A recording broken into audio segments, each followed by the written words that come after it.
thanks everybody for coming. It's nice to see such a large audience. We've got an esteemed panel, but it's going to be very informal. So there's going to be a bit of a chat up the top here, and then we'll open it up for more conversation, as Laura said, later. I've got some notes here so that I don't miss anything, so please forgive me for referring to these. But I'm going to give a couple of reflections and some information. So it is a great pleasure to welcome everyone here to the Institute of Sport at Manchester Metropolitan University as we proudly host the Women's Sport Collective. And that is part of our 200-year anniversary as a university. We've invited an expert panel, Larissa, Sue, Gary, Kirsty, and of course Dame Sarah, to discuss how can a university help with the challenges faced by women's sport. And I'll shortly hand over to Dame Sarah to set the scene and invite our panelists to introduce themselves to you. But before I do that, those reflections and the information. So I've had a career of playing and working in sport and sports science, a long career, but more importantly, I've been an avid and passionate observer of all sport. And from a team sport, I'm going to show my age now, from a team sports perspective, and aside from the Lionesses' great victories in 2022 Euros and their World Cup semi-final win in Australia recently, the standout matches for me have all been in men's sport, from a team sport perspective. So England versus Brazil, 1970. I told you. England versus Argentina, 1986. And I'm going to show my colours now. And Liverpool versus AC Milan in the Champions League final in 2005. And who could forget moving codes? The Johnny Wilkinson final minute drop goal to make England Rugby Union World Champions in 2003. But the most spectacular sporting memories lodged in my mind are from individual sports, and they're all from women. And again, I'm going to show my age. So Olga Korbut, 1972 Olympics, the perfect 10 from Nadia Comaneci, Montreal 1976, Dame Kelly Holmes, double, Athens 2004, and more recently, Dame Jess Ennis in London 2012. Those are the ones, those are the supreme sporting memories that I have, probably overriding those team sports. So this polarity in my memory, men's team sports versus women's individual sports, is likely simplistic, but undoubtedly due to multiple reasons. Professionalisation of sport, its governance, regulation and framework, its coverage by media, and from all of that, the attendant social mores that have been structurally ingrained. Here at Man-Met, we have a long and proud history of developing practitioners in sport-related subjects and delivering world-class research. In championing this expertise, we have launched our Institute of Sport, which sits in this building, but it's virtual and touches many points in all of our 4 faculties. So we work with colleagues in social science, in fashion, in digital media, in languages, in rehabilitation science, in psychology, in engineering and technology, bioscience, event management, computing and mathematics, business and law, and of course, sport and exercise science in this building. And in encompassing all those subjects, we bring new transdisciplinary approaches to the grand challenges that we face in society. This includes equality in sport. There's been much progress in this domain, but still so much to do. For example, in football, in my lifetime, the women's game was effectively banned by the FA until 1971. And unlike in tennis, it's taken to the 2020s to arrive at some parity in equal pay. But before the FA evoked the ban on women's football in 1921, the women's game was attracting crowds of upwards of 50,000, with the preeminent team of that era being the Dick Kerr ladies. And the captain of that team, Alice Kell, in reflecting on the FA ban, said, "We girls play football in proper spirit. We do not retaliate if bowled over, and we show no fits of temper.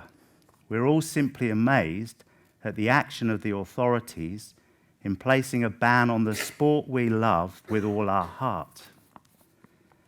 So this values-based approach is something that Sue focuses on in her excellent documentary Game On Netflix, as perhaps a reason for the unstoppable rise of women's sport. These sentiments chime with the strapline of our institute, which is harnessing expertise across the world of sport to push boundaries, improve lives, and shape society. And that's the reason why, in partnership with UKSI, we have recently established the Centre of Excellence for Women in Sport that I know Kirsty will talk to a bit later. So without further ado, I'd like to invite Dame Sarah to convene the panel, but by way of introduction that you probably don't need, you will of course know Dame Sarah is Britain's greatest Paralympian, having won more medals than any other athlete to compete for Great Britain. Her 17 golds, 8 silvers and 3 bronze have been won across an incredible 8 Paralympic cycles. We're proud that she's our visiting professor and ambassador at the Institute of Sport, and we are supporting her in her endeavour for those next medals in a few months' time in Paris. And in life outside sport, but not totally unconnected, Dame Sarah is the active travel commissioner with Greater Manchester Combined Authority. Please welcome Dame Sarah and the panellists.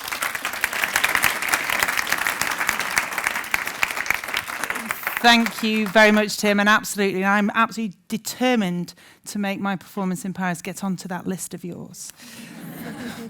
But we'll turn our attention to these 4 wonderful people, and I'm going to start with Sue because you obviously mentioned Sue, and I'm going to invite each of them in turn to introduce a little bit about their work before we go in to a discussion and then open it up afterwards for questions from the floor. So if you do have any burning questions, we will get time for that later on. But Sue, you're famous in my life for so many reasons. How would you put it to an audience today? How would you sum up your journey and what you do within sport? Because, yeah, I wouldn't know where to start. There's so many different avenues. Yeah, I struggle too now a bit as well to describe what it is that I do. I feel I've had a bit of a career in 2 parts, really. So I ran a sports PR agency for 25 years, a lot of working in grassroots sports and fitness. And then 2012, got involved with the Women's Sport Trust. So I was a founding trustee there. And I think that's probably what really ignited my passion to make a difference in women's sport. And then someone said the other day, I've had an encore career. So sort of COVID finished the agency closed then. And it was at that point then I moved to establish Fearless Women and the Women's Sport Collective. Actually, how many people are members of the Women's Sport Collective here? Can we have a little? Oh, yes, that makes me so happy. There's lots of photographs afterwards, please, and getting together. And those of women that work in sport that aren't yet, why not? They will be by the end of the afternoon. So to establish the Women's Sport Collective and then the Game Changers podcast, of which Sarah's a fabulous guest, was started in 2019. So that's kind of grown at the same time there. So we're Series 17, nearly Series 18 of the Game Changers. And obviously the Women's Sport Collective has grown and thrived. And then I feel like the book and the documentary and we're going to mention the next documentary in a moment, but have almost come alongside the work that I do. But it's really the collective that kind of fires me up, myself and Kate Hannon that ran that, and the podcast too. And obviously now having that funding from Sport England enables us to really grow. So we're nearly 7,000 members, many in the room today. And I think just that, that's what excites me, is the connecting women and then sharing their stories really and celebrating them. So I have to tee myself into, you can look at the screens around. We're going to just have a look at a new documentary that I hopefully through social media, you might have already seen the trailer, but comes out. We're waiting. I'm literally waiting this afternoon to hear from ITVX when it will be broadcast. But we followed an amazing rugby player down in Bristol Bears. Abby Ward had a baby in July, came back to play in the PWR.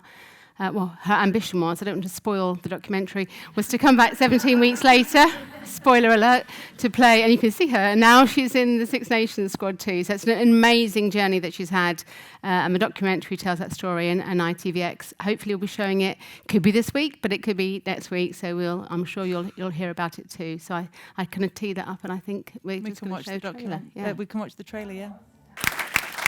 Well, we'll be following you to find out exactly when that is going out. And Kirsty, you must get goosebumps when you think about all the work you've done over the years of your career. Can you just provide a small summary and introduce yourself for us? Yeah, absolutely. Yeah, it's been my absolute pleasure to work with women for the last, should we just say 20 plus years? So I'll just, I'm not as old as Tim, so that's fine. So yeah, I'm a researcher by trade from a sports science background. I'm now a professor of female endocrinology and exercise physiology. Acronym is needed. And basically that means that my research and my work, so I'm really privileged to be allowed to take my work out of the lab and into elite sport, is around how ovarian hormones, so I bet your minds go instantly to the menstrual cycle, but of course it also includes pregnancy, menopause, puberty, so lots of different events in a woman's life throughout her lifespan. So how those hormonal profiles, how they may have the ability to change or impact performance, health, well-being, injury, all of those things. So yeah, been a real privilege of late to start up a Centre of Excellence for Women in Sport here at the Institute of Sport. So another acronym is needed. And yeah, so we launched on the 1st of March, and obviously I was excited to come and work at the Institute of Sport anyway, and you've heard the vision that Tim has shared with you. But then to be able to really highlight the work that we do here exclusively with women, and it's women across the lifespan as well. So as I say, from girls at school all the way through to postmenopausal women who may be looking to use physical activity to help with menopausal symptoms. So we're not just about elite sport, although of course that is our pleasure and delight, but we're right through to a sort of a public health facing agenda as well. Our centre is in partnership with UKSI, who are the UK Sports Institute, who were formerly the English Institute of Sport. So more acronyms. And so they've partnered with us because we really want to marry together a university setting and the great sort of lab-based work that we do within universities, but actually to make that, to have that ability to translate it directly into elite sports, that network with the athletes and with the practitioners. So yeah, it's a new venture and you're all more than welcome, and hopefully we'll talk a bit more about it later on. Definitely. Thank you, Kirsty.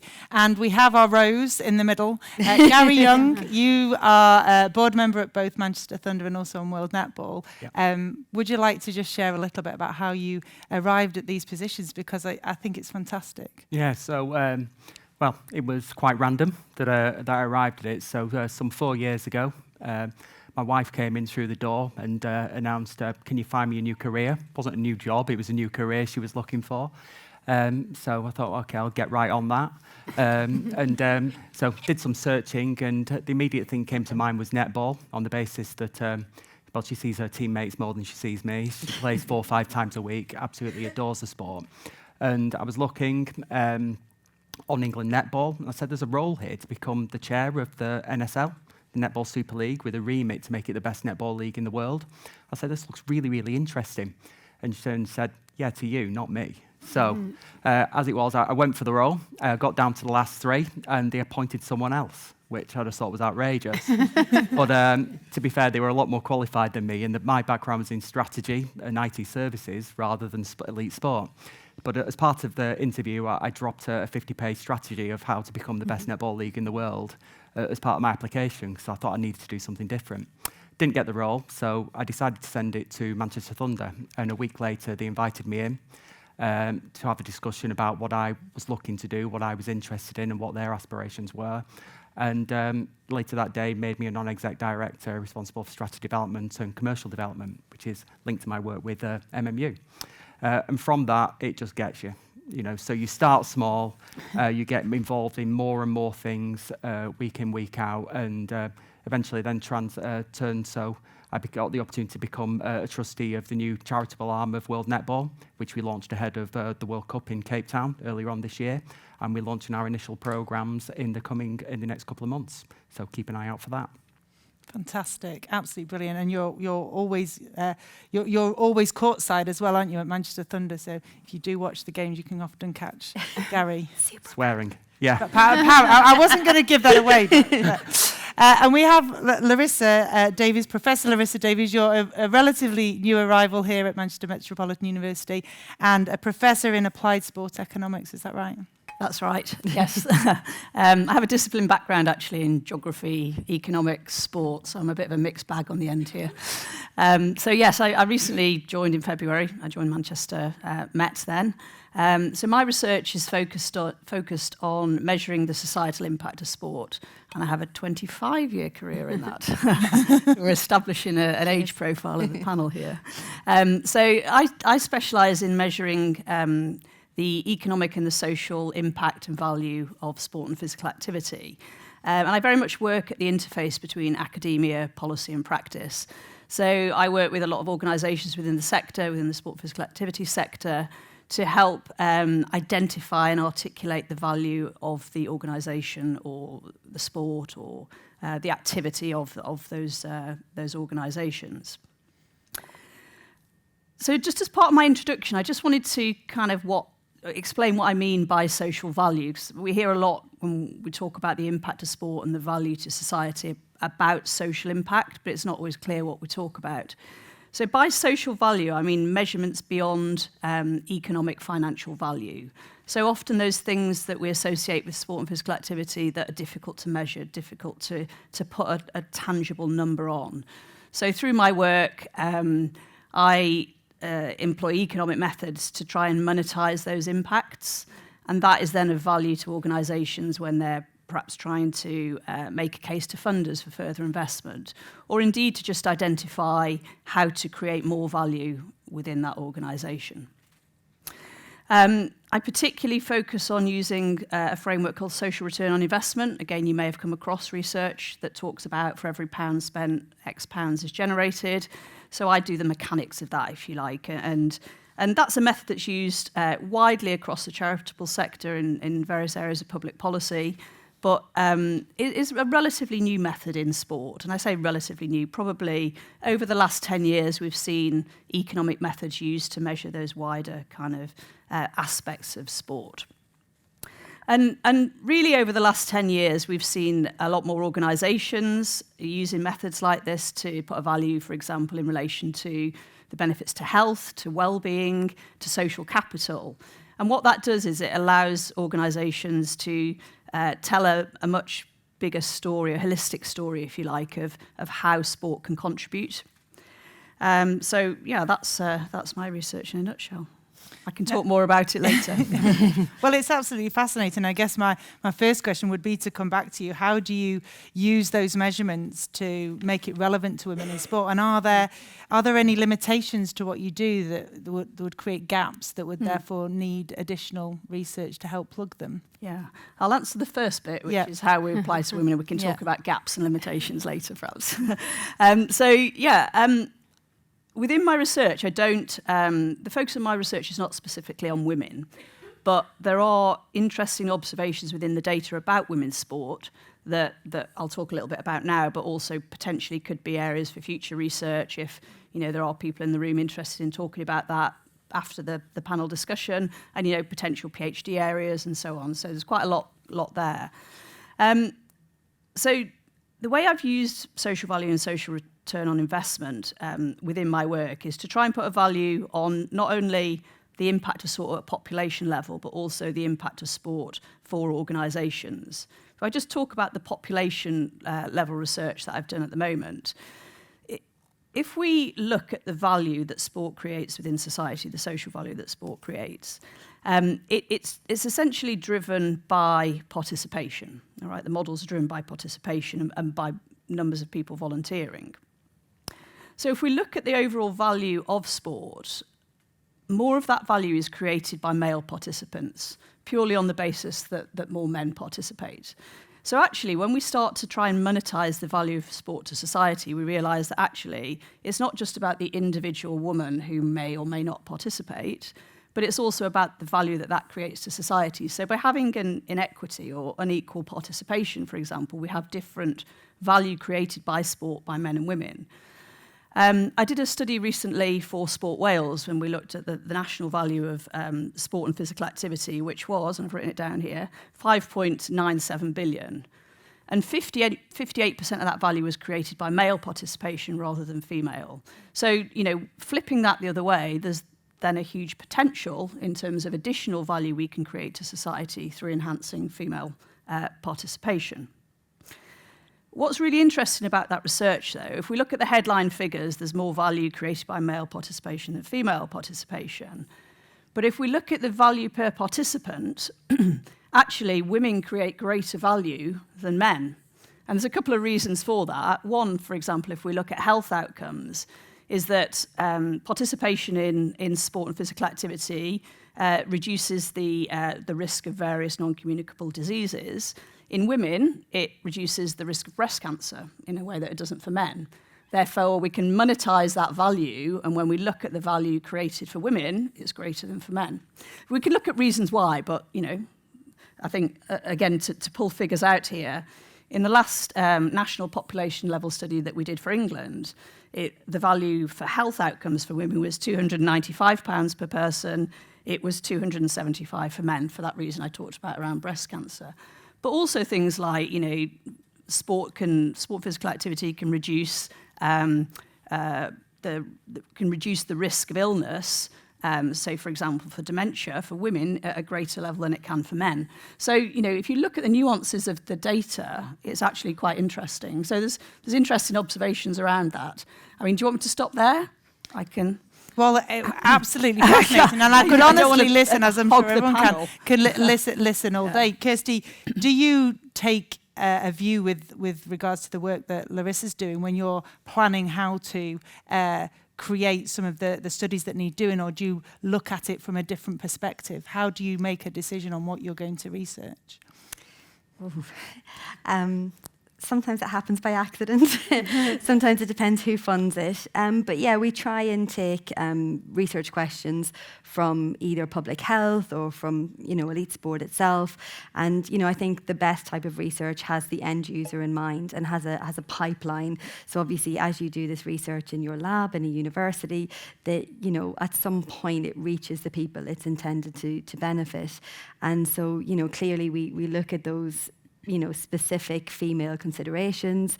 So it could be things like breast health, pelvic floor, then moving into sort of more my area, women have menstrual cycles, and that's something else that they have to contend with, whether it's for a girl who's at school, maybe playing netball, and, that participation right through, to elite athletes, what happens if the Olympic final falls on the day that you get your period. So, lots of female-specific considerations, and then how do we incorporate those in, but also it's bi-directional. So again, if you are participating, from the sort of recreational or grassroots level to the elite, how does that affect your long-term health? So a little bit around, as we say, sort of general health and public health and things like, cancer prevention or cancer treatment.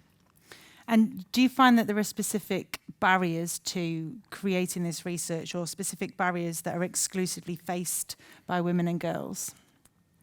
Yeah, I do. I think there are for sure, and there's lots of different ways to answer this question. I do think that funding is a big one, whether that's sort of funding that the university can attract in for PhD students or to conduct research, but also funding within women's sport. There's not a lot of money to go around, and then the sports themselves need to make a decision: do they want to spend that money on research or on equipment or on personnel and so on. So I think that is one of the barriers that it faces. So I think getting some funding so that we can, progress the area of women's sports really important. And then some of those barriers then are on different levels. So things like, are there free sanitary products in the toilets? Are there women's toilets, women's changing rooms, spaces for women to get changed so that they can participate? So it's really from that level, as I say, all the way up to sort of the challenges that maybe university researchers face. But for sure, we know that female athletes want research. We hear them all the time speaking in the media about this, which is fantastic. I guess my challenge is around if they want research, and some of us are in a really great position like we are at the Centre of Excellence to conduct that research, how do we marry that up? Because you're busy people. You're busy people with busy schedules. So how is it, and it's clearly the topic of today, how do we go about facilitating research in elite athletes in their environment, but to a level, that we think is high quality, it's going to produce credible information and so on. So that's our challenge. And Sue, did you discuss these sorts of topics with the women that you invited onto your podcast? Because I remember when we spoke, it was sort of, we could have spoken for an entire week. There were so many things, and I'm pretty sure every other podcast of yours that I've listened to, it's always felt as though you've had to edit it down and cut things out. Do women talk about the need for research, the barriers they face in participating in that research, or other barriers that are affecting them? Have you had experience of that side of it? Yeah, I think that just day to day, that is a lot of what we experience. It's a lot of the work that I do in terms of that higher profile funding of sport. Without doubt, some of the research that you're looking at and the research Kirsty's doing too, there's a medicalised science of female bodies and athletes, but also the return on investment, why we need that investment, the impact that can have for sport. I think there's so much a part that research can play in that. I was thinking earlier, actually, a lot of the research we use within the industry is almost two circles, Nielsen, like space between them. I think about the research that I use, and often it is commercial agencies that have created research that's probably, it is fabulous, valid research, but it's been used to create, give us a story to go and tell elsewhere. And I think more of that research that comes from an academic background actually shows the proof and value and the impact for women's sport would be hugely, hugely valuable by the sector. So it's less on the commercial side and more on the kind of the detail in sport. Gary, do you use that within your role on the boards? How you obviously presented this amazing strategy. Are they enacting this out now? How do you kind of put together what is needed to help women perform better and what is needed to make something grow as a business? Yeah, well, I think if I go back to 4 years ago, I mean, we can take the example of Manchester Met. So when I first came on the board and we were looking at who our partners were, Manchester Met were considered a sponsor. They weren't considered a partner. So they had a nice logo on the bottom of the dress, but that was as far as it went, because we'd not actually taken the time to understand each other's drivers and what we were looking for. Now, if you fast forward to where we are now, we have offices in Manchester Met's location. We've got multiple research programs on the go. We've got students who are coming working for us, doing internships, doing work experience on an ongoing basis. We use the facilities for our training. We can film our training sessions in there and actually have analysis of what's going on there. Our strength conditioning, nutritionist, physiotherapy are all provided in partnership with it. And that's not happened by accident, but it actually shows the real strength of universities and what a difference they can make, because they have access to so many assets that in reality they're waiting for commercial companies to actually knock on the door and say, can we use these? And if you take the work that we're doing with Kirsty, in reality, we wanted more and more services, and we thought, what's important to the university? Research. And we said, well, we don't want to just do random research that you can say, yeah, we're doing this with Manchester Thunder. We had multiple athletes with ACL challenges, so completely written off for the whole season. It's a massive problem in netball. And speaking to Kirsty, came up with the design for the research program where we're looking at the impact of menstrual cycle on not just getting the injury, but recovering from it and all different aspects of training, how we actually look at that. And we think this will give us a competitive advantage in terms of us actually understanding how this works, and the fact that Kirsty's got direct access to our athletes. We're training in the Manchester Met environment. It makes it so much more impactful and actually really brings together the two organisations to work as one. No, it's absolutely fascinating. I know, Kirsty, you spoke in an article that was on the BBC Sport website about the menstrual cycle getting a lot of flack. Is there a way of expanding on that? Because I know that you're a big advocate for making sure that we don't blame the menstrual cycle first. Yeah, absolutely. So the menstrual cycle is a marker of good health. So healthy women, non-hormonal contraceptive users should have a menstrual cycle sort of after puberty up until the menopause. And yeah, it's become, I think we've gone from never speaking about it to speaking about it now, maybe I'm not sure, yeah, we might have pushed a little too far. It's the pendulum swing, isn't it? So we need to course correct. So we need to remind athletes, women, that this is a marker of good health. Yes, undoubtedly sometimes it's inconvenient. Clearly not an Olympic athlete, but I imagine that if I was stood there waiting to go on, Olympic final and I got my period, that would be distracting. That could come with some symptoms, and that could, impact my performance and that whole experience. But that's a negative way to look at it. What we should say is, yeah, let's understand these cycles. Let's note down if anybody has any symptoms, and remembering that not all women do get symptoms, but for any woman who has symptoms associated with it, let's find out what they are when they occur, and then let's do some interventions. Let's get ahead of these things. And that way we put Olympians and any woman who wants to be physically active back into a position where she can train or compete on any day of her cycle. So yeah, it's just about reframing it, shifting the narrative, and just remembering that it's a good thing. And even when sometimes it goes a little rogue and it's a little bit inconvenient, there are things we can do. So it's just making sure that we don't accidentally in the media fall into that negative space where I lost my race because of this. Let's hear from some of the athletes who are working on these things, and they can say, I won today, even though I had these things. My team around me were able to support me. We had things in place, and I was still able to go out and give my best. I was just Yeah, I was just going to ask you. Because Kirsty and I were on a panel at the other Man City with a PhD student recently, but it really fascinated me when we talked about the fact that and it's the media do it, but I know that I've done it too. It's almost like you hear a little piece of research and you jump on that and think, it's all about the Q angler, it's about the ACL, it's about periods, it's about whatever it is, because we want to find the one thing that is a solution. And I think you were so articulate at that time, almost to keep an open mind and to know that isn't the case. But there is a danger, I think, sometimes with sports and teams and individuals in the space that we hear one thing and we think that's the nugget that's going to make all the difference. It's a little tweet or a little sound bite or that headline that you see. And the truth of it is, and actually I'm stealing from Sarah here, is that, medals have been won on every day of the menstrual cycle. ACL injuries have occurred on every day of the menstrual cycle.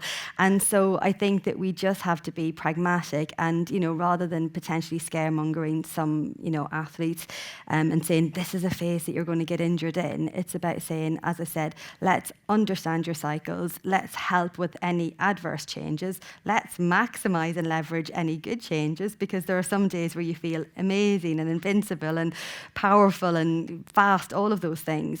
And it's about understanding that landscape and just avoiding, as I say, those little snippets. And we all do it, but I think let's give the freedom back to say train and compete, and don't be fearful of a particular stage of the menstrual cycle, or otherwise we are going to see it's a self-fulfilling prophecy. If we scare, I'm thinking particularly about players with ACL injuries or the potential for those, we might start to see an increase in a particular phase because they're all quite tentative in that phase now. They're a bit scared, and if you go in with that mindset for a tackle or, for a jump in a land, then you may well become injured, but not because there's a physiological mechanism between estrogen and your ligament, but because your head is not necessarily in the right space. No, definitely. I was going to say, Gary, you obviously mentioned the physiological research and training connections you have here at the university. Do you equally have as much focus on equipment?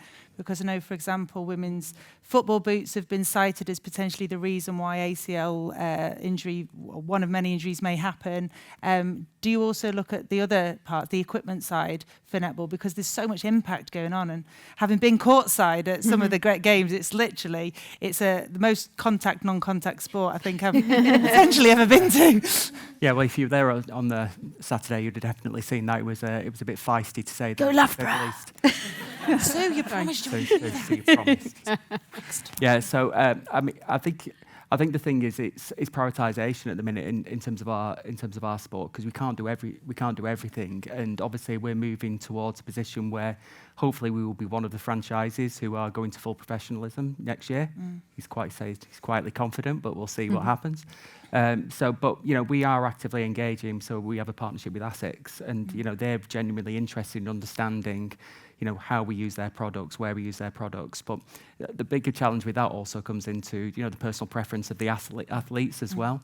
So it's getting them into, I suppose, a situation where they're most comfortable to actually perform at the best of their ability. But I think netball, even in the last 4 years that I've been involved, every single year it's coming on in terms of the overall professionalism, in terms of what we're doing as a franchise and what's happening on the league wider. And I think that's only going to go more and more as NSL 2.0 starts next season. So we'll see what that looks like, and if the black and yellow are still going strong. Absolutely. Well, Sue. Good Good, healthy rivalry. Larissa, I want to bring you back in here because I think it's really important that we recognise the value of role models and how our elite athletes and the people that we work with on a day-to-day basis, and I'm fortunate to race alongside, how they have an impact on the social value of sport and how you kind of create that. I mean, I'm probably going to be asking a question that a model hasn't been invented for yet, but how do you make those connections that help people like Gary to make the decisions on where to put their technological investment or their research investment? Is there a value you can do that they can then translate to the wider society and people who are watching? Well, I think as an economist, I could say you could put a value on anything. It might not have been done yet.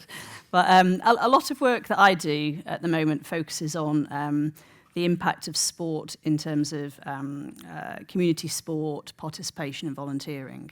And that's primarily because that's where the evidence shows there's a link between being active and a social outcome occurring. There's another bit you need as well, so you need data to then be able to monetize and value. But essentially, you're looking at that connection between what people do and the social outcomes it creates.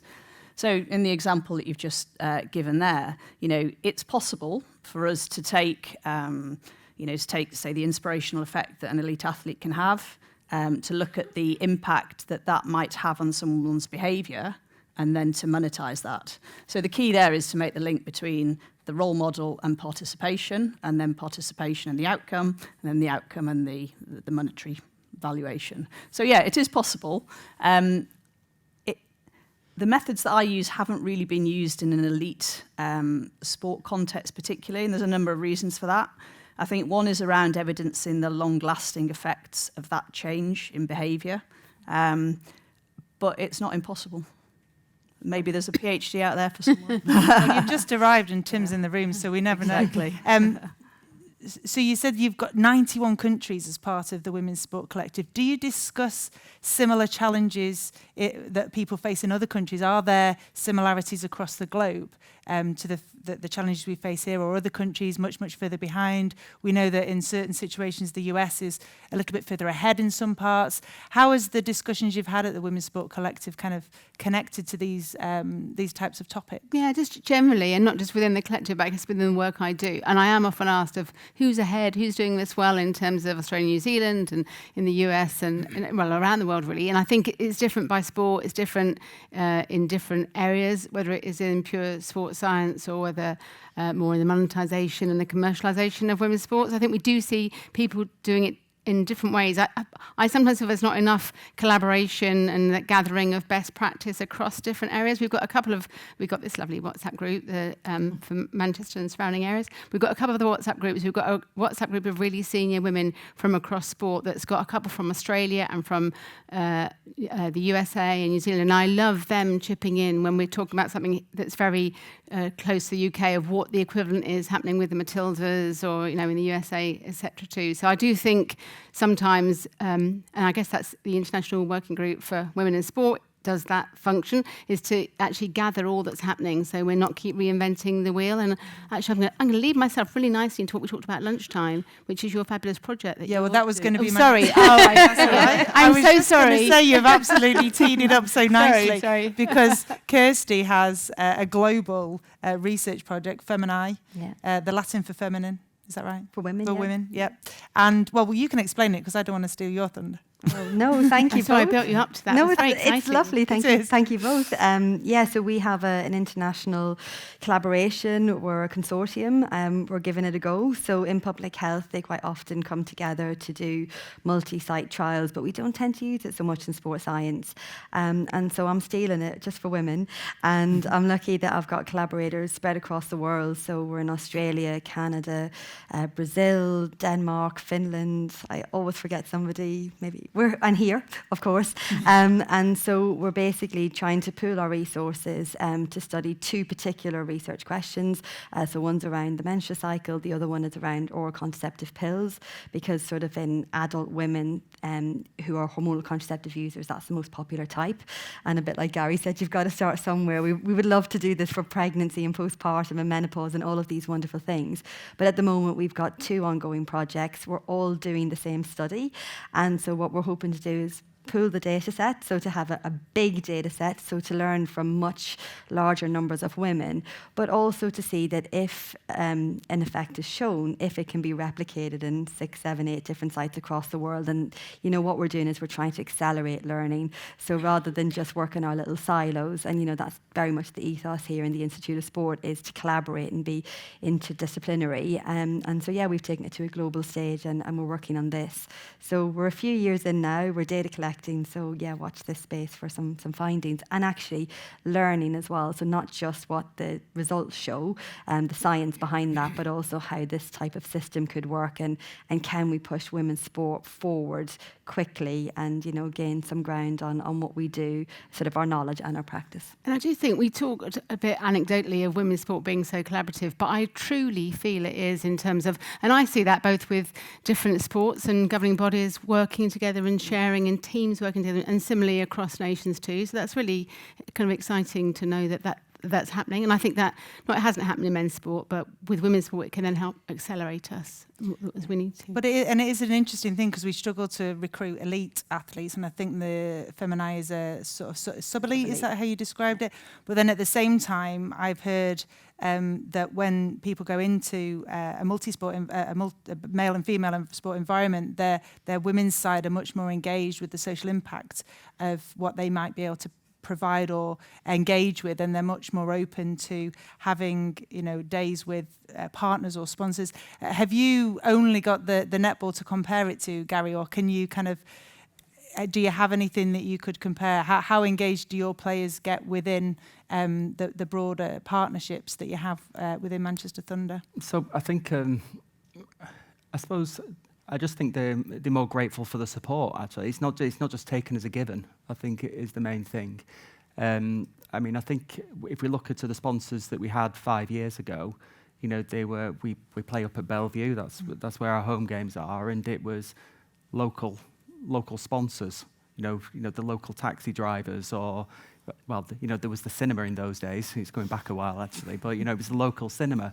Now I think some of that came down to its amateur roots and actually being just grateful. And I think that's a real problem in netball in itself, that we think we've got a great deal, and it's because we don't actually know the value of our own sport sometimes. So you're almost so grateful that something's been shown on TV, but you're saying, we're not getting the huge money coming through the door, which actually enables everyone to go full professional, to get people and players paid what they're actually worth. Yeah. So I think where we've moved that on, partnering with Manchester Met, because the volume of services that Manchester Met provides to us is massive, and if you had to pay for them separately, that would be huge.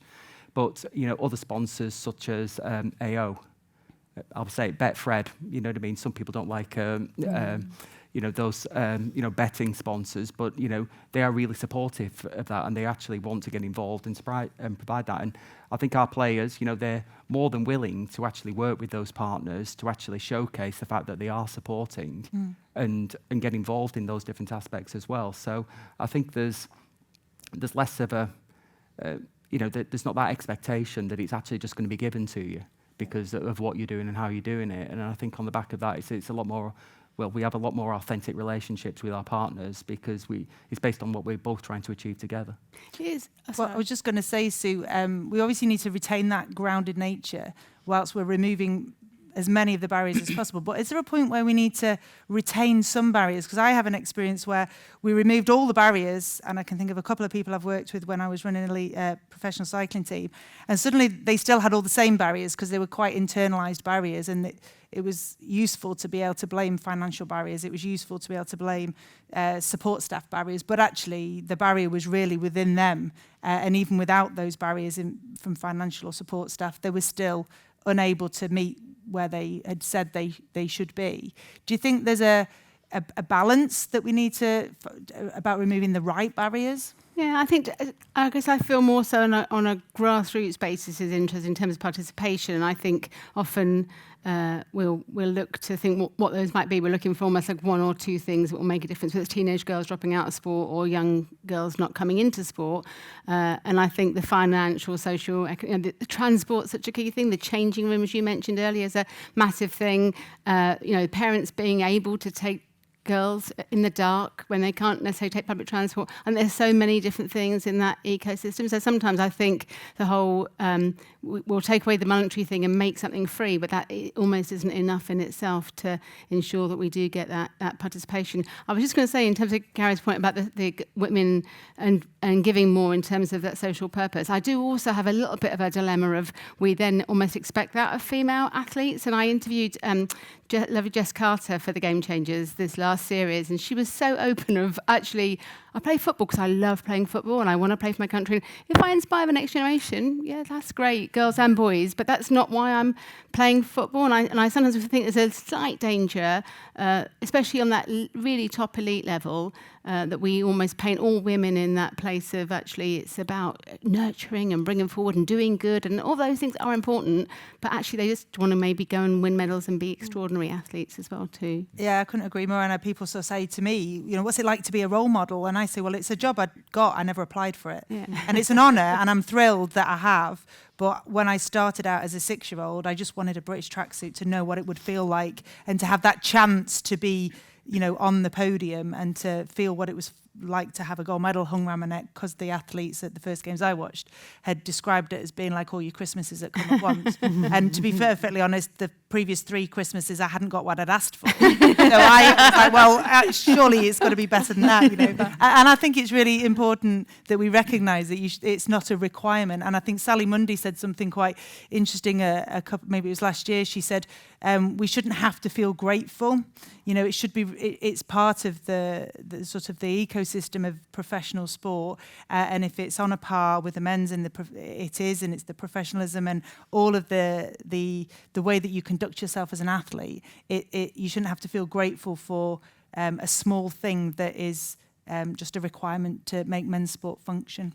So thank you. I think we are working really nicely, and I hope you got yourselves some really great questions, burning questions in the back of your mind. Make sure you bring them right to the front now. And we do have a rather fun way that we're going to be passing around the microphone.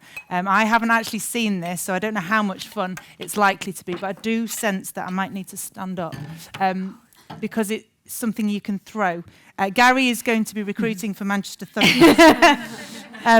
Pathway. No, you can throw it. That's absolutely fine. I want to throw it. Kirsty wants to throw it. That camera would go. Would anybody like to kick us off? What I would like to ask you is, if you have a question, please wait for the mic. If you don't want to use the catch box, then we have a handheld one, I believe, as well. We won't throw that at you, though. Or we can just pass it sedately, walking netball style. This is a non-contact sport. So please introduce yourself. If it's for a specific panellist, if you'd just like me to allocate it, or they will jump in, then just... but if you could introduce yourself just before your question, that would be fantastic. So is there anybody who would like to kick us off? Right here on the front row. We can... Go on. Yeah. Excellent. Hey. You're in. Thank you so much for this. It's brilliant. I'm Sophie Penny. I'm a freelance sports journalist for The Athletic and Reuters. The thing I'm quite interested in what you've been discussing is the kind of crossover, if there is any, between elite sport and grassroots sports. I think often people kind of separate them in how they work. And I'm just wondering, in all the spheres that you work in, what lessons can be learned from one to the other, and do we need to necessarily fully separate them?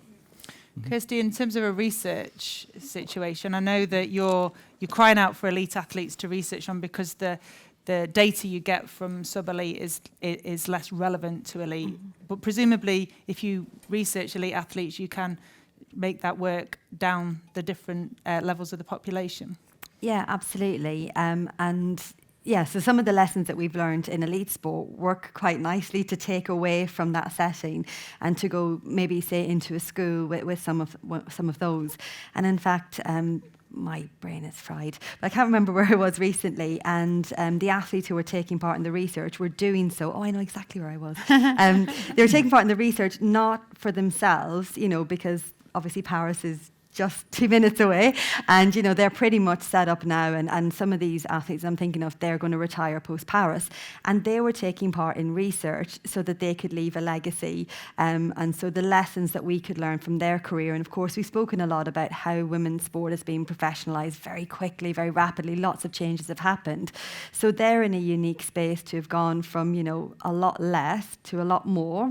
We would probably argue still not enough, but the lessons learned there, yeah, we can take back down to grassroots levels, and then develop a pipeline that is more fit for purpose. And that pipeline doesn't have to lead to an Olympic program or anything like that, but just that we see a future for girls who just want to be physically active as well, whatever that might look like. So I love that question. Thank you so much. Great. But absolutely, yeah, we should be cross-pollinating all of those lessons. And Larissa, does this give you a chance to talk about some of those gaps that we didn't get into earlier because we didn't have a moment to come back to them? And then I'll pass on to you to Sue.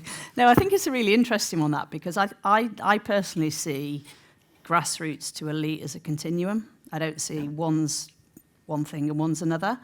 And I use that in the context of my own work. So I've done a couple of population-level social return investment studies in this country and in other countries. And the start point of a social return investment study is to sit down with your client, your stakeholders, and say, what's the scope of this study? And there's always huge debate and very different perspectives on where we draw the line. When is social value attributed to community sport, and when's it attributed to elite? You know, if you get an elite 12-year-old or an elite, well, maybe that's wrong, elite 16-year-old, is that person a grassroots participant, or is that person an elite sports person? So I think in my field, certainly it's a continuum, I would say. I was going to jump in. I feel differently about it, but it's only recently I've been thinking about sport and women's sport and the grassroots. I've thought about it for a long time. Sorry, I've only thought about this specific thing. But actually, if we look, I read a book recently talking about the whole pre-codification of sport. So back in the 1900s, when sport was more just fun and people playing in towns and villages and all that kind of properly grassroots. And I do feel, you know, in the 1900s, we've become more about leagues and teams and competitions, and you're on a pathway and you're going somewhere. And I think that's really alienating for, not for women and girls, for probably boys and men also.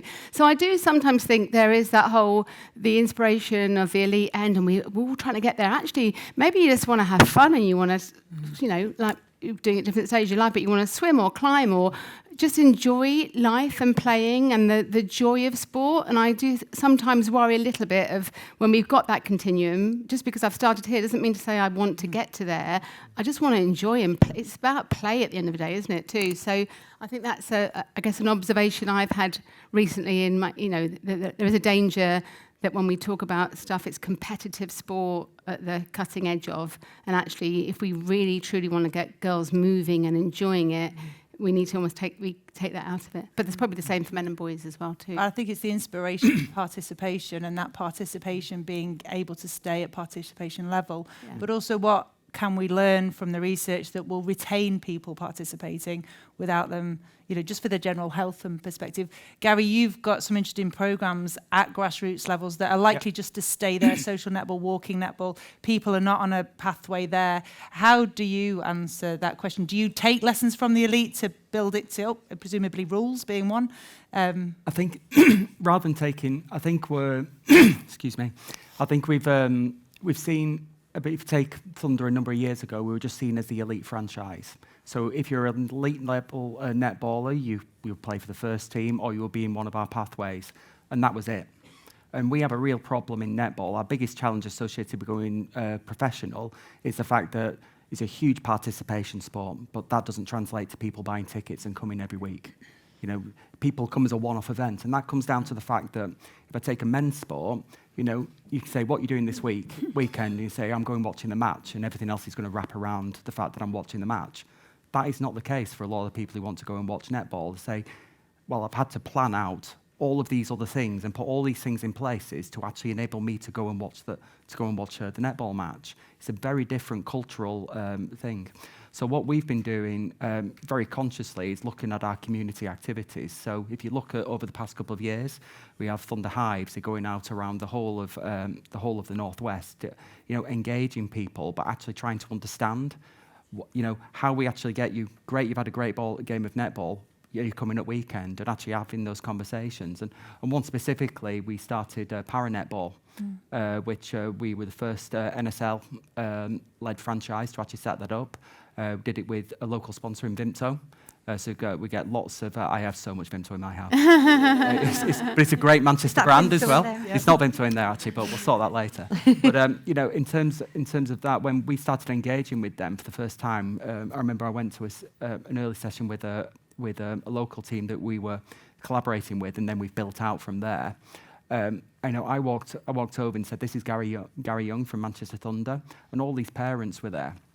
And I fundamentally thought we were going to say, "Yeah, I'm from Thunder, and we're taking your court, you know, from next week, so you're not going to have it." And the fact that we were saying we want to invest in para netball because we see it's important getting people to recognise that you can play netball, that should be synonymous with Manchester Thunder, and the fact that we were investing this, even though none of us had a disabled connection, which is quite often how people get involved in that.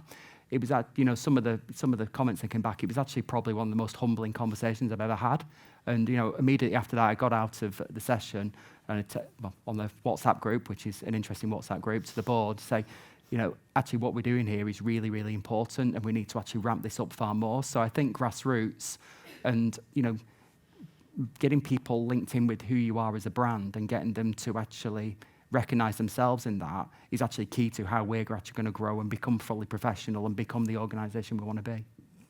There we go. We've got a question over there. Chucking it. The competitive spirit's coming out. Sorry, I'm very loud. I'm Rachel Much. I own Kicks and Balls.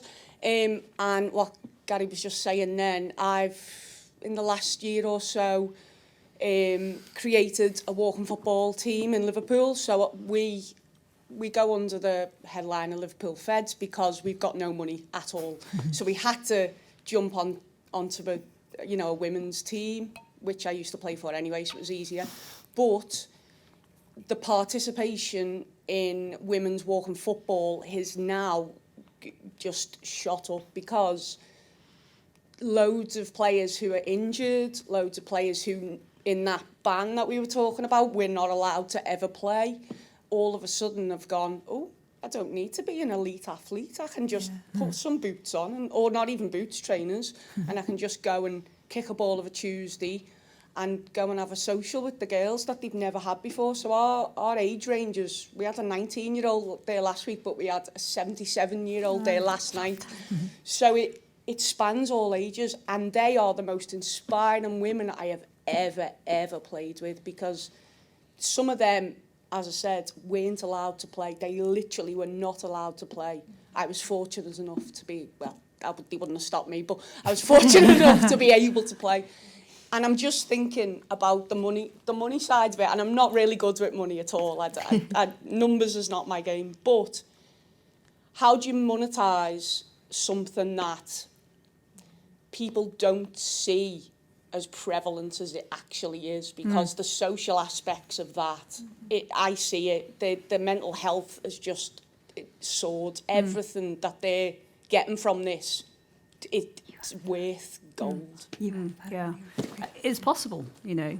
If you were to do a social value or a social return investment on that walking football programme, what you'd do is you'd start with your stakeholders. So that would be maybe participants, their families, the coach, the club, or, you know, number of different stakeholders. And then the start point of a social return investment study is to speak to those stakeholders to talk about what changes for them.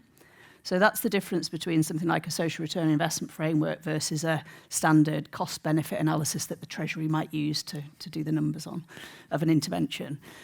So a social return investment framework will ask the stakeholders what changes, and that is really powerful and important. And sometimes they might say, well, I feel better, I feel happier, I feel that connection with that 77-year-old, that intergenerational connection, they'll articulate that. And then there are ways that we can write, if we've got evidence that changes for that person, we might just be able to write it up as a narrative because we can't quantify it. But actually, we could then say, well, actually, how many more people feel like that? And then get that data and then find a way of, well, what's the equivalent thing that I would have to do to feel that connection? And can we put a value on that? So there's lots of ways to do it. And the great thing about the type of work I do is you can either do it at a high level of rigour for government, for Treasury, or you can do it for the purpose of actually just trying to be able to articulate how important that walking football session is. And you might just need that to speak to somebody to allow you to get the space to do that. Or you might need to do it to actually get a little bit of money from somebody else to allow you to invite more people. So again, depending on the level of rigour, depends on how you can apply the method and so on. So it's possible to do it from something really small to something really big. That's so powerful. Sorry, I'm really not in. And I can see your brain whirring, Sue, because you're thinking of all the PR campaigns you can do with that data. I do well. walking netball. I do walking netball once a week, and I've said to my best friend, I played 40. You've seen her in the Game On documentary. You've seen.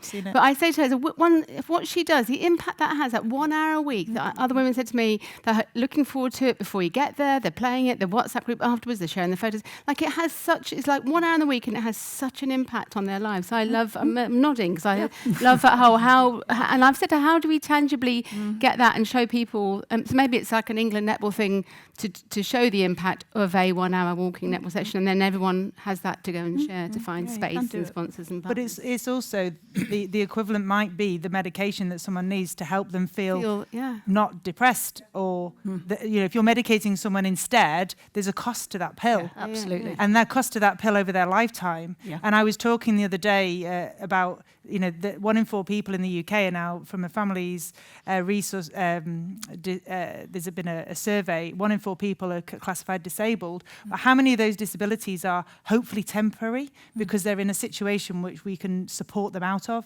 And health and physical activity is one of the ways which we can support them out of a temporary situation where they feel disabled by their condition. And if you can put that monetary value on it, it allows you to speak the language that people understand. Yeah. So physical activity was a pill. We have a question on the second row. Everyone wants to catch. I love this. Jolly good job I caught that. My walking rugby team would be very disappointed if I didn't. So I'm Sarah Perez. I'm a volunteer strategic communications consultant for various women's sports charities. And I have 2 daughters who play rugby. So if you want somebody who's had 2 ACL ruptures and 2 broken bones and a concussion, all in one daughter, you've got a very good specimen there. And it's that latter word that's really important to me, and it hasn't been mentioned yet today. Research in concussion, I believe that it's different and more prevalent for women, or has bigger effects for women than it does for men. And I see it every day, every week when I'm standing at the side of a rugby pitch, and it's a worry. It is a real concern, and I just wondered what is being done in terms of concussion research in women. Did you see concussion differently in male and females? Do you research them differently? So, disclaimer, not my area, but I can speak to this a little bit because I have really great colleagues, and of course if Tim wants to jump in as well, there are really great colleagues here in the Institute of Sport who are researching in concussion, and from the odd cup of coffee I grab with them, there does seem to be a difference. I've seen different things reported, that it could be that women maybe come forward more with their symptoms and, identify themselves, just into that. But for sure, that people looking into, what might be the physiological mechanisms behind that. So I won't say more than that outside of I do have great colleagues within the Institute. I'm trying to do a quick look to see who's here. But if you're staying around and you take one of the tours, I'll make sure that I put somebody in front of you who can speak to that a little bit more. Thank you. Yeah, we'll definitely connect you afterwards. Yeah. Great. We had one on the front row again. I'm not catching. Oh, we'll go to you at the back. After you, yeah. Hi, I'm Marie Cartwright. I'm a sport and exercise psychologist, and I have a question for Gary and Larissa, actually. So, Gary, in terms of your example that you gave about para-netball, which is amazing, I've done a lot of grassroots work as well, working for 2 major sports charities implementing these grassroots programs. So I wanted to know, Larissa, how could we use your research and translate it to, for example, big leisure center chains to maximize on that participation and open out to get more impaired people to participate? Do you want to go first or me? I'll go first because Okay, about go the on. leisure centres. So a piece of work or some research that I've been involved in the past was developing something called a social value calculator with a company called For Global, which has now actually been integrated into the Moving Communities Sport England kind of measurement framework, if you like. And what that tool does is it puts a value on participation that occurs in leisure facilities. So using a national model of how you value sport, we've actually looked at the market share, if you like, of that participation that takes part in facilities and then been able to articulate the public value of leisure. So there are off-the-shelf models that do that, but then you can actually do it on a leisure centre by leisure centre basis, because the problem when you use population level models and you use it in a very specific way like that for a leisure centre is all you're doing is articulating what the average value of a leisure centre is based on the participation. If you had a leisure centre that had particular interventions around women and girls or around disabled people or other subpopulation groups, you might find that that leisure centre performed over and above what an average leisure centre would. So there are off-the-shelf ways of doing it, and there are bespoke ways of doing it. Mm-hmm. Okay, so a couple of points in relation. So what I've actually found is that, because I spend a lot of time trying to sell Manchester Thunder, quite easy sell actually, because we're awesome. But in reality, the sport of netball is actually quite a difficult sell to a lot of corporate organisations. You're going out there, and they want to go and deal with other principally male-dominated sports. So, you have quite often you're trying to get hold of the person who's a netballer or who has a link, so you can actually get that hook in there to have a conversation. In contrast, selling the social impact of netball and the community impact of that is actually far easier. So when I had the initial conversation with IMTO, it was about getting them on the front of our dress. It wasn't about para netball. And they talked to us about their overall ESG strategy and what they were trying to achieve. And having a conversation as we came up to say, we think para netball is massively underrepresented. We think we could do something here which is actually really quite important, and actually take it from just one area of Manchester. We're now in 2 areas of Manchester. We're looking to go to probably Warrington next, spoiler alert, and then probably into Merseyside, but then going around. And our view is to have Manchester Thunder para netball hubs across the whole of the Northwest. So, when we go to the national championships, maybe later this year and next year, we'll turn up with 5 or 6 teams as opposed to the one that we turned up with this time. I think the other thing we're doing also with MMU, which was really interesting, because it was a chance conversation with Kirsty. He said, we've got so many people who are really interested in para-sport and with so much experience. And so we've started looking at obstacles to participation in para-netball, and we're actually running studies alongside each other, so we can actually put that out there and use that as a way to promote that we're actually putting best practice approaches in terms of how we actually get people involved. And some of the really impactful things are the fact that not the big study, which I'm sure will be really great, but the things that they've called out immediately, where talking to the parents and talking to the athletes, knowing that in reality the biggest barrier they have is midweek when they say, we're going to para-netball on Saturday. A lot of them immediately have a load of anxiety. What are we going to be doing? What does this mean to me? And, and almost like taken away. So, providing in advance to say, at weekend, this is what the session's going to focus on. So we can actually provide that information. So, all right, I'm doing that on Saturday. So they can actually know what's happening. They know who they're going to be seeing when they're arriving.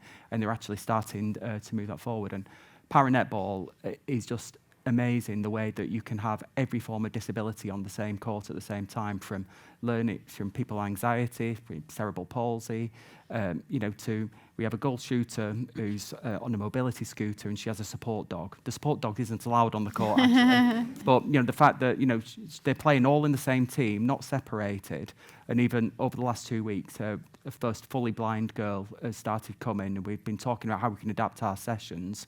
And we were actually working with Gilbert, and they're producing prototypes of balls with bells in them so that she can participate in as well. And, they're not necessarily the massive numbers that we talked about, Larissa, in terms of getting the massive numbers. But I look at it, if you can have that one impact on that one person, it's really tangible. I don't think that's any less important. And I think that's some of the mentality we've got. Very good. Right, we have a challenge now. The catch is at the back. Would you like it throwing, or are you going to...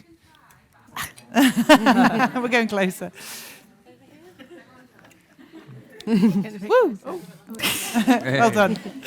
Hi, Frankie Matthews. I am doing a PhD actually at Man Met in consumer culture within sport.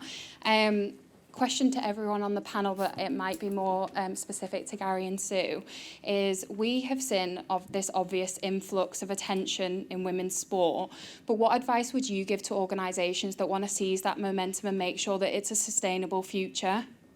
Oh, it's a big old question, isn't it? Gary, what do you think? Sue, I was coming to you first.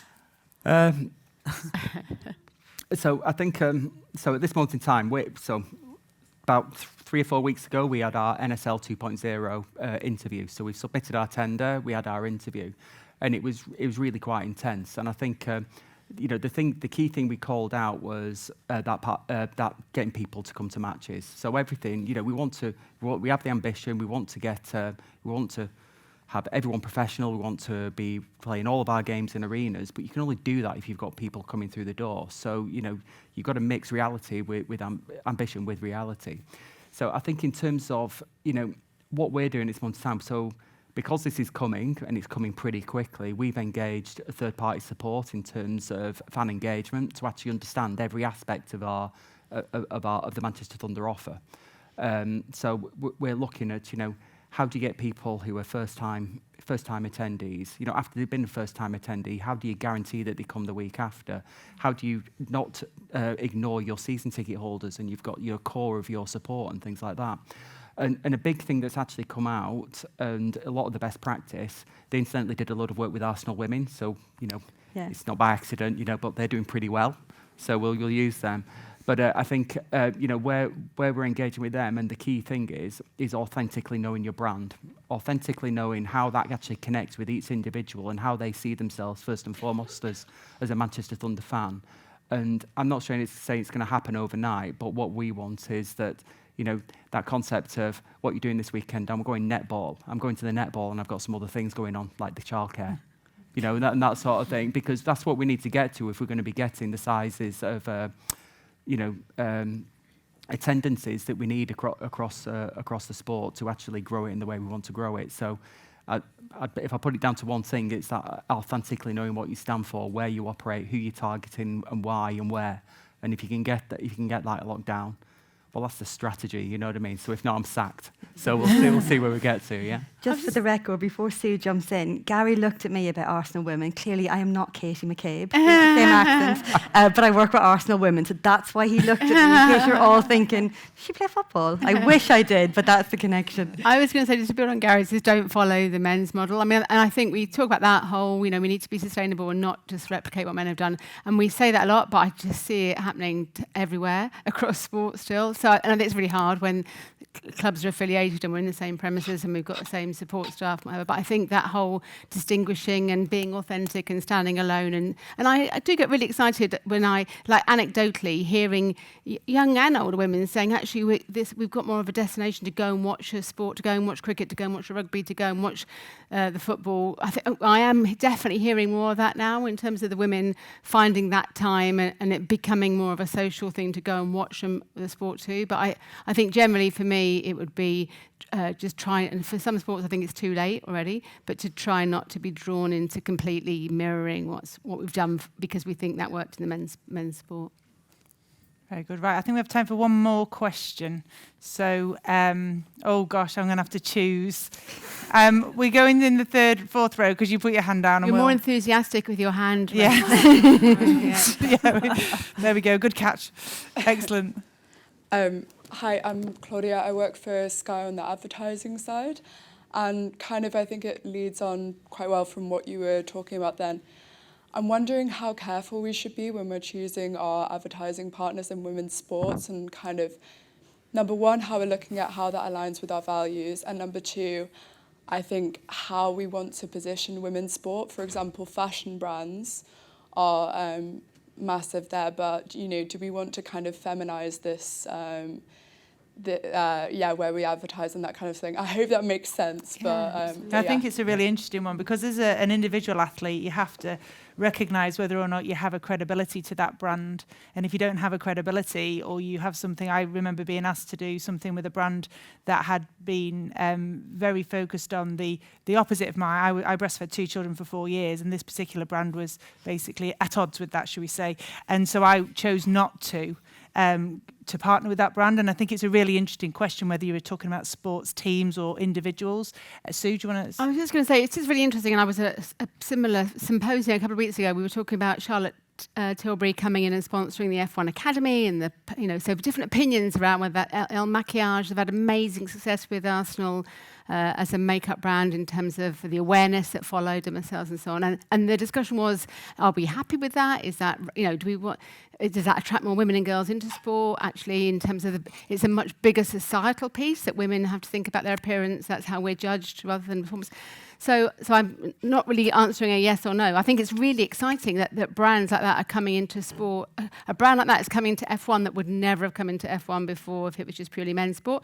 And actually, we can't dictate those things. So maybe that is okay. That I'd love to think that women and girls and young girls didn't feel they needed to make themselves up to go out every day. But as society, that is still where we are in a society at the moment. So I feel I'm happy with those brands coming into sport and coming into women's sport in order to fuel it. I do have a few issues around the gambling companies and others, but that's probably a bigger discussion. And then there's Saudi money. That's a much bigger discussion also about where sport goes to get its money from. We say we want women's sport to be sustainable and to fuel and have that funding, but where does that funding come from if not gambling, overseas investments, etc. too. So it's probably a whole other panel discussion. It probably is, and I think there's also that element of, well, it doesn't always affect everyone, so not everyone's interested in a brand like Charlotte Tilbury, for example. I don't think I can even say the name right.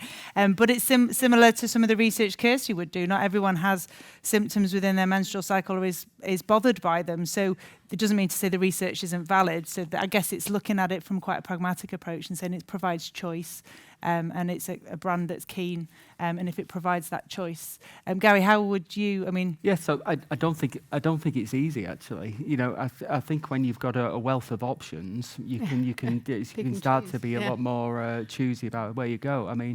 The fact that we've got lots of local brands actually. I can pick out Vimto, I can pick out Manchester Met, I can pick out AO, but equally CNC insurance brokers, or Manchester Stockport, Syntner, which is based over in Stockport. These are all. You've done very well there, getting every brand mentioned. Yeah, thank you. That'd be great if you could put that on repeat. That'd be great. We've had this conversation in Manchester Thunder, the board, about where we should be focusing, because there's ethical dilemmas with everyone. Yeah. No organisation is, perfect, and you've got to make those choices. And equally, with the World Netball Foundation, we're now pulling together these initial programs, pilot programs, and we're looking for partners, and we're talking about the ideal partner. By the same token, we need money through the door. So, that doesn't mean that we're going to, sell our soul.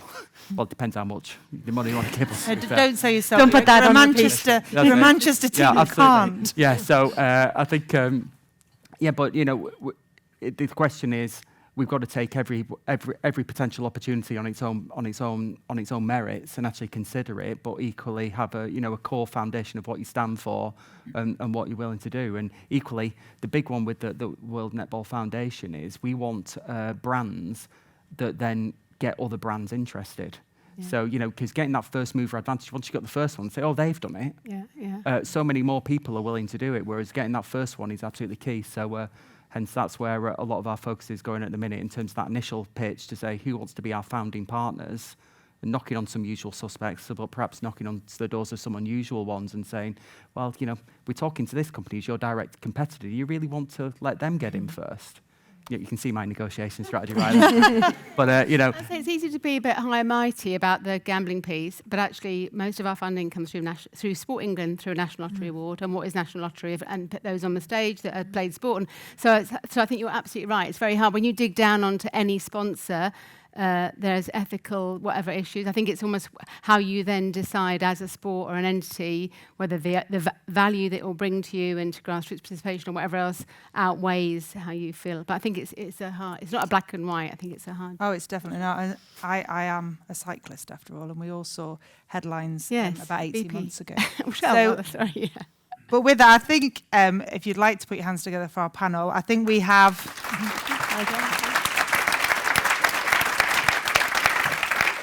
I've certainly found it incredibly insightful, and I think to answer that question, how can a university help with the challenges in women's sport? Well, I think they've more than answered that, but equally, hopefully demonstrated what a place like Manchester Met University's Institute of Sport can provide, because as to steal something from Tim's chat to us over lunch, bringing all the ologies together, whether it's here in the Institute of Sport, whether it's across the road in the business school or it's at the Fashion Institute, there's so many different solutions that are right here. And as a Manchester girl, I get a little bit goosebumpy and proud that this is in my city. And so I hope that you've found it as insightful as I have, that you'll stick around. We have hopefully I'm not stealing Laura's thunder. So you stick around. Laura's going to tell you what we're sticking around for, but thank you very much.